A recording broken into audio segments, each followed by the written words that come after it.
Bismillahirrahmanirrahim. Alhamdulillah wassalatu wassalamu ala Rasulillah wa ala alihi wa ashabihi wa mawalah amma ba'd.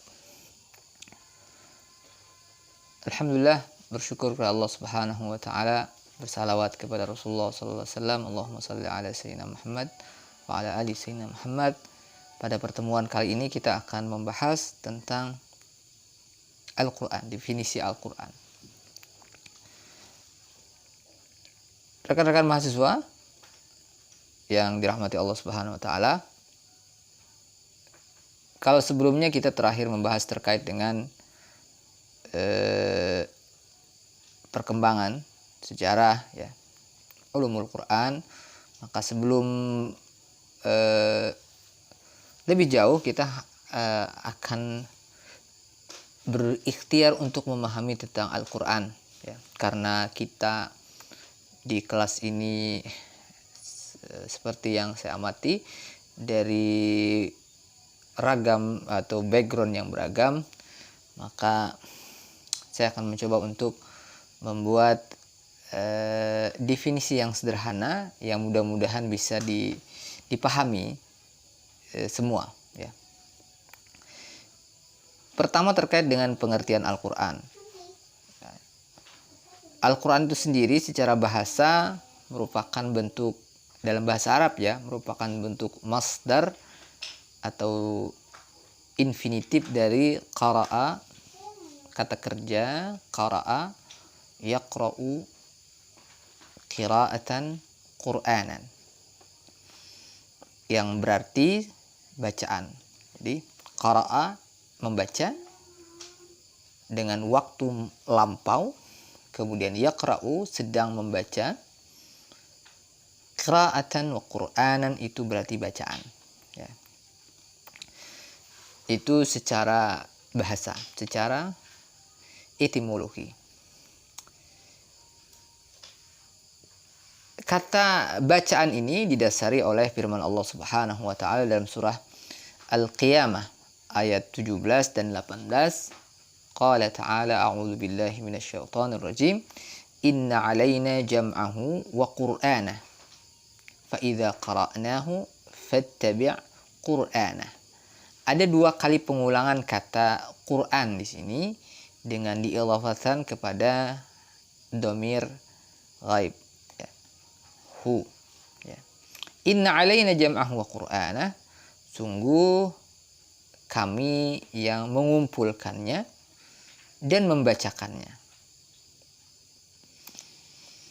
Fa idza qara'nahu fattabi' qur'anah. Dan apabila kami membacakannya kepadamu, qara'nahu apabila kami membacakannya, selesai membacakannya, fattabi' qur'anah maka ikutilah bacaannya. Jadi qur'anah yang kedua, kata qur'anah yang kedua tadi yang menjadi mendasari pengertian Al-Qur'an secara etimologi, secara bahasa, bermakna bacaan.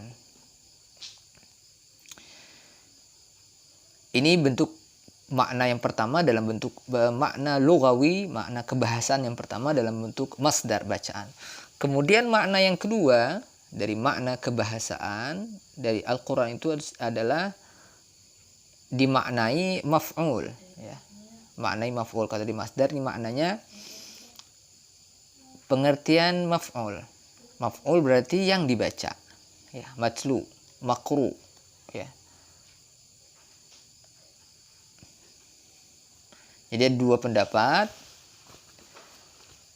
Yang pertama bimakna masdar artinya bacaan, yang kedua bimakna makru bimakna maf'ul artinya yang dibaca.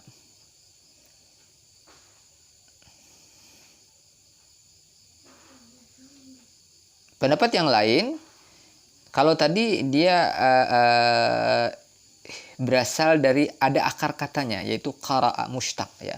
Qara'a yaqra'u Qur'anan, baik bimakna masdar maupun maknanya maf'ul. Tetapi sebagian ulama mengatakan, Imam Asy-Syafi'i seperti dikutip Imam As-Suyuti, Al-Quran itu adalah isim alam ghairul mushtaq. Jadi sebuah nama yang tidak ada akar katanya, tidak ada ambilannya, bukan merupakan derivasi dari kata kerja yang ada ambilannya.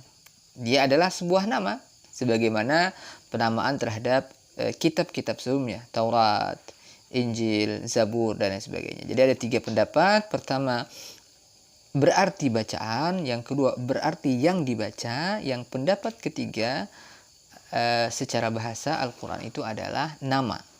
Jadi bukan diambil dari akar kata. Oke, tadi secara etimologi. Secara terminologi, maka Al-Quran itu adalah kalamullahi al-munazzal ala sayyidina Muhammadin sallallahu alaihi wasallam al-matlu alaina bitawaturi wal muta'abbadu bitilawati. Oke. Kalamullah al-munazzal ala sayyidina Muhammadin al-matlu bitawaturi al-muta'abbadu bitilawati. Banyak definisi yang dikemukakan, tetapi kita mencoba mengambil definisi yang sederhana ini. Ada beberapa penggalan kalimat, ya, penggalan kalimat. Yang pertama kalamullah, kita maknai secara umum dulu. Kalamullah berarti firman Allah, al-munazzalu yang diturunkan, ala sayyidina Muhammadin sallallahu alaihi wasallam kepada sayyidina Muhammad sallallahu alaihi wasallam, ya, al-matlu bitawaturi yang dibaca secara mutawatir. Nanti kita akan bahas mana mutawatir. Wal muta'abbadu bitilawati, yang membacanya menjadi ibadah. Oke, ada kalamullah, firman Allah, al-munazzal ala sayyidina Muhammadin, diturunkan kepada sayyidina Muhammad, al-matlu bitawaturi, yang dibaca dengan mutawatir, al-muta'abbadu bitilawati, yang menjadi ibadah, membacanya menjadi bagian ibadah.